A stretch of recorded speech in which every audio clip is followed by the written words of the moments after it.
नमस्कार दोस्तों, हर हर महादेव।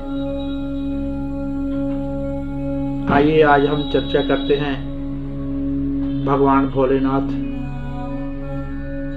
उनके भक्तों के लिए,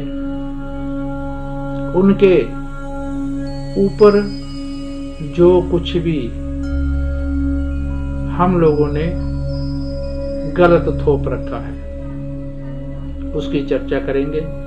एक सनातनी हूँ, सनातनी होने के नाते मुझको भी इस बात का बहुत दुख होता है। अगर आप भी सनातनी हैं तो आपको भी दुख होना जरूरी है, होना भी चाहिए आपको। इन कुरीतियों को, इन बुराइयों को जिनकी चर्चा आज हम करने जा रहे हैं, पहले तो आप इस बात की तरफ ध्यान दें कि भगवान भोलेनाथ के बारे में जो किंवदंतियां, जो मन गढ़ंत चित्रकार चित्र बना कर पेश कर रहे हैं, जो उनके नाम पर दिखावा, पखंड, ढोंग आदि किया जाता है, क्या वो जायज है? अगर आपकी निगाह में नाजायज है तो फिर आप मेरी बात से जरूर सहमत होंगे।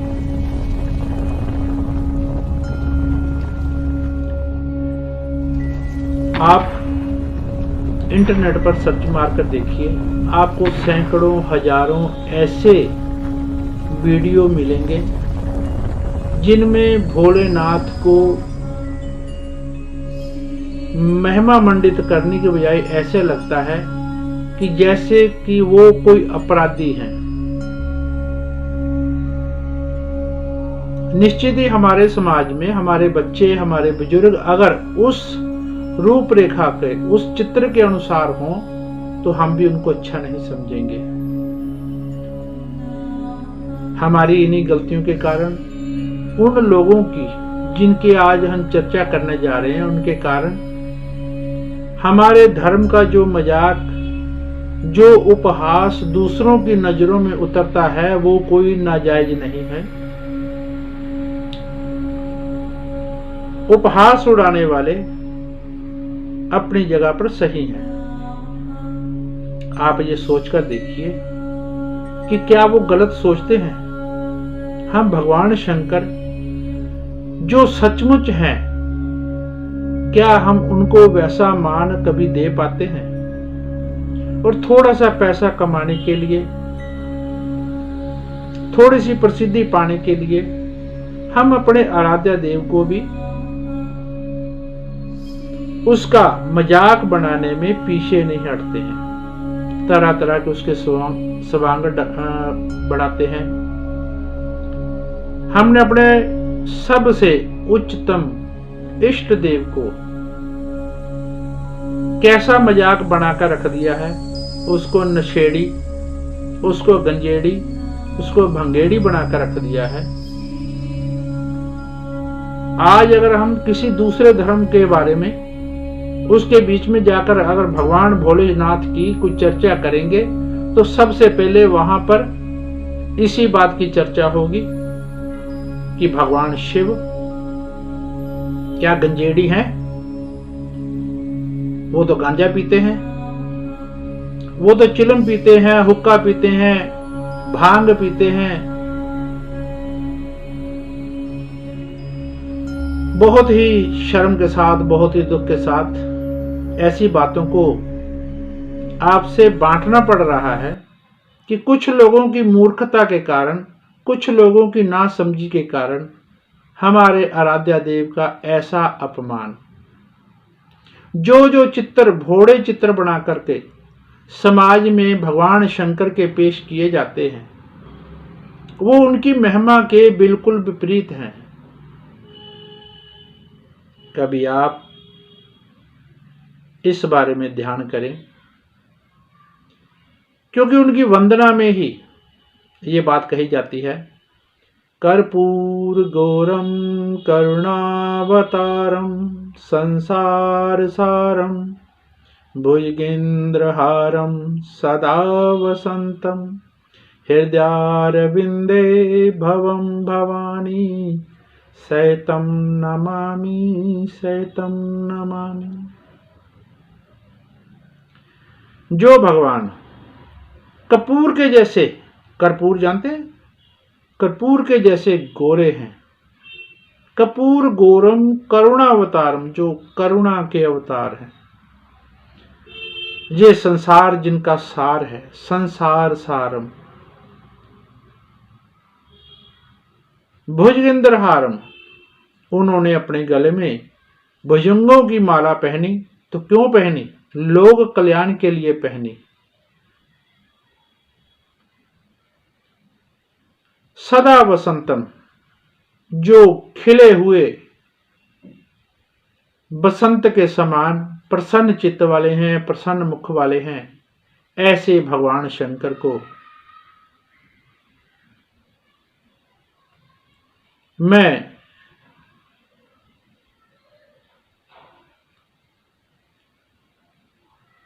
प्रणाम करता हूं। उनको कहता हूं कि हे भगवान, भवम भवानी सहतम नमामि, कि हे प्रभु, आपको और भवानी को मैं एक साथ नमन करता हूं। मगर चित्रों में बिल्कुल विपरीत दिखाया जाता है। लोगों की शायद कल्पना ही उससे आगे नहीं जा रही है कि भगवान शंकर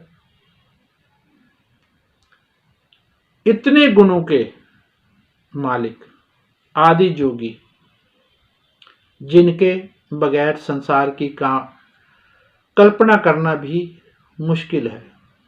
आप ये देखिए कि स्वामी तुलसीदास जी ने रामचरितमानस में श्री राम के द्वारा जो रुद्र अष्टकम स्तुति पेश की, जो वहां पे लिखी गई, आप उसको पढ़कर देखिए। उस स्तुति में भी भगवान शंकर के अनेक गुणों का वर्णन किया गया है। नमामि शमीशान निर्वाण रूपम, आपने सुनी होगी।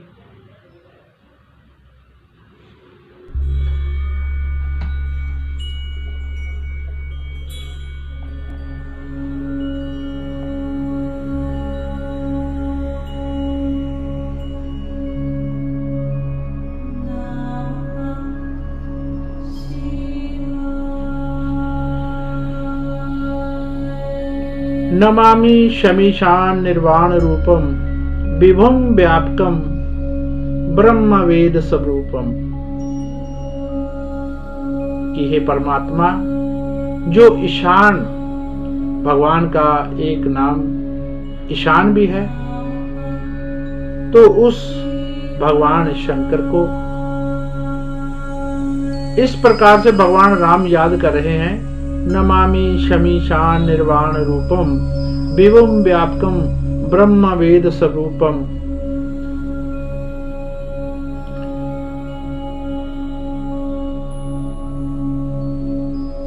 फिर आगे वो लिखते हैं, निराकार ओंकार मूलम त्रियम गिरा ज्ञान गोतीतमीशम ग्रीशम करालम महाकालम कृपालम गुणागार संसार पारम नतोहम।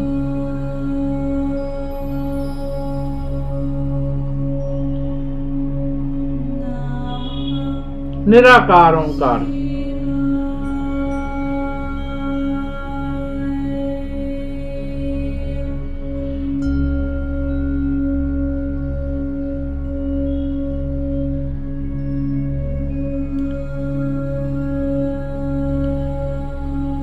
भगवान शंकर जो है निर्वाण स्वरूप हैं, विभुम व्यापकम, जो सब जगह छाया हुआ है, जो सब जगह सर्वत्र है, ब्रह्म वेद स्वरूपम, जिसके बगैर ब्रह्म की वेदों की कल्पना भी नहीं हो सकती,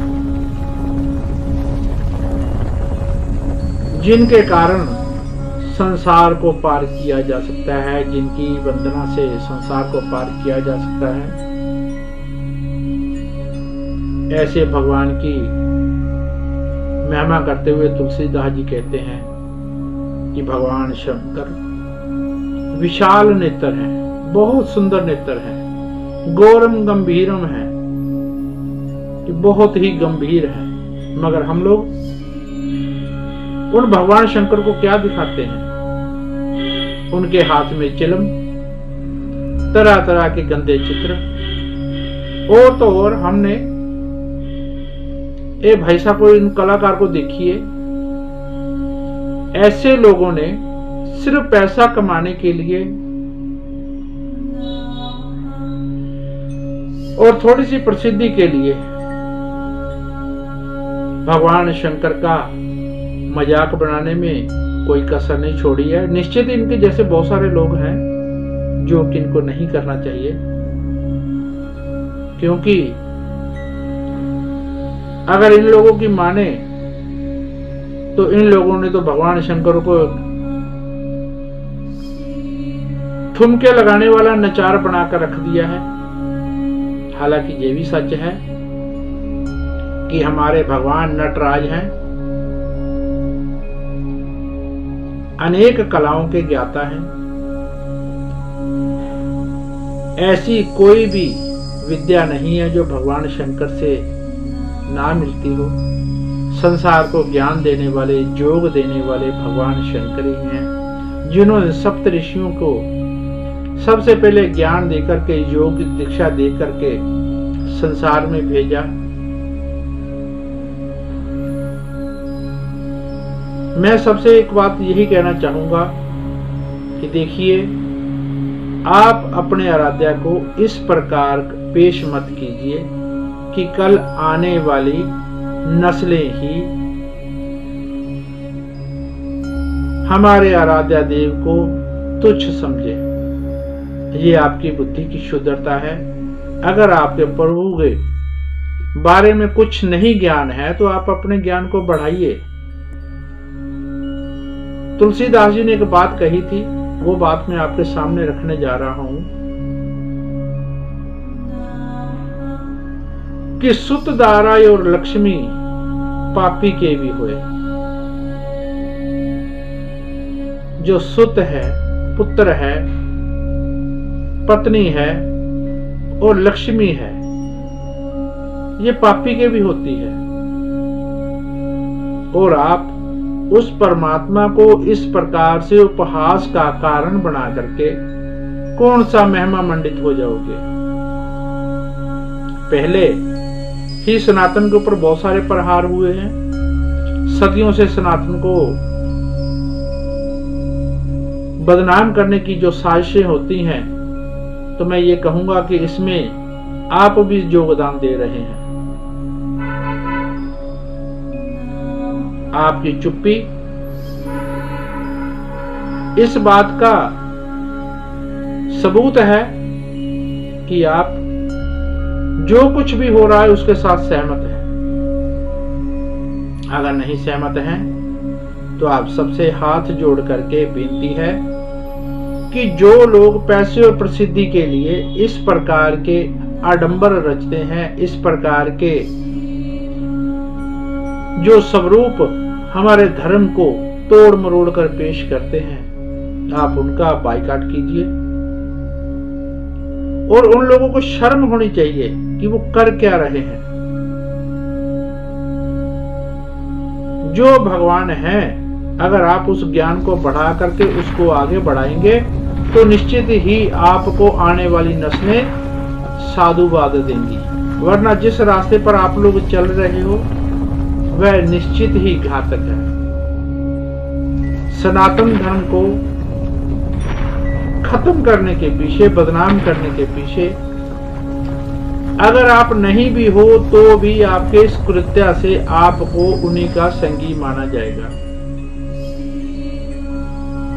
मेरा ख्याल है कि भगवान भोलेनाथ की जितनी महिमा गाई जाए उतनी कम है।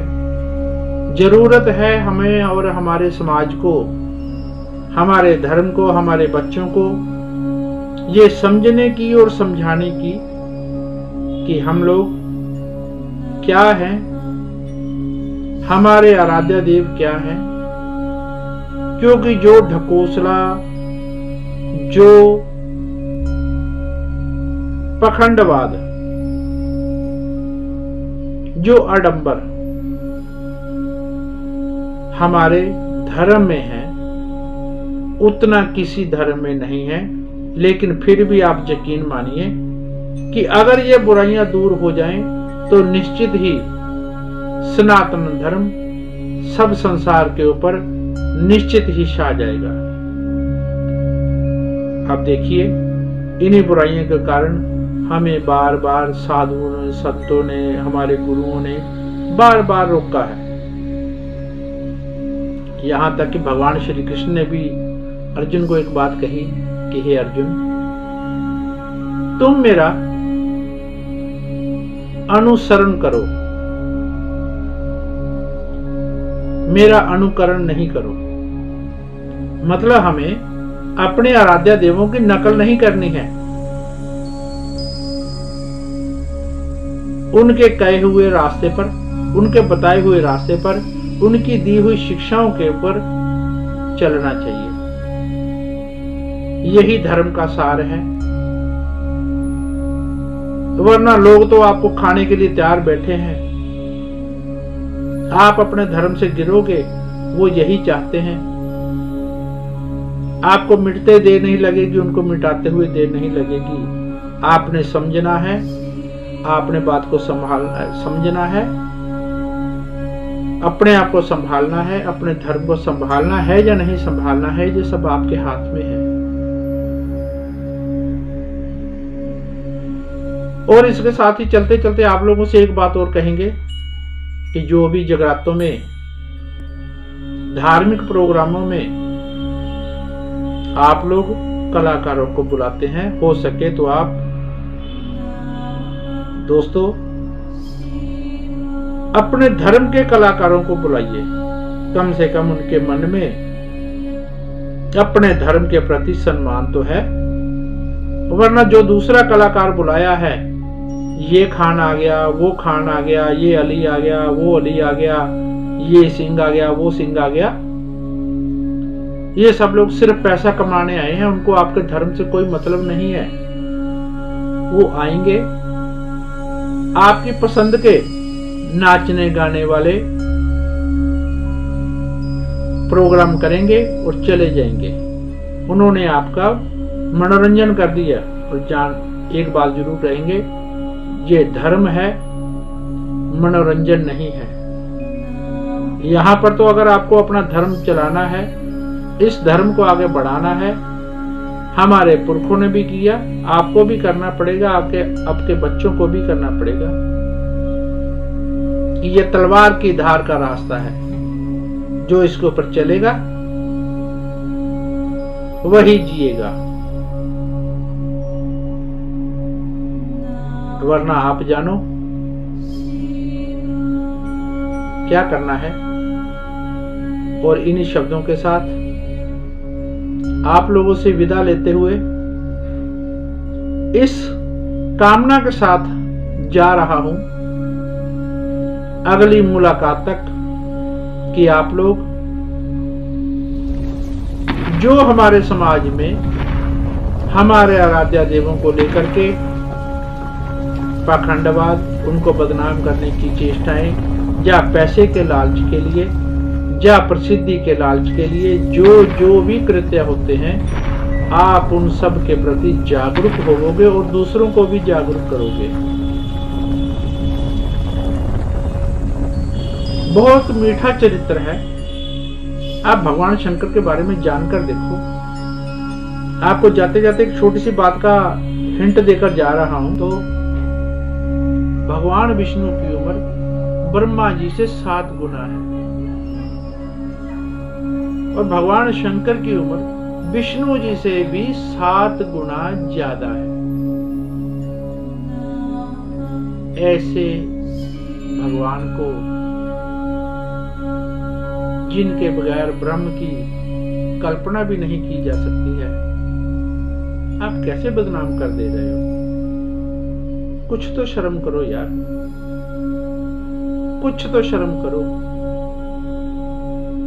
ऐसी प्रसिद्धि का भी क्या करोगे?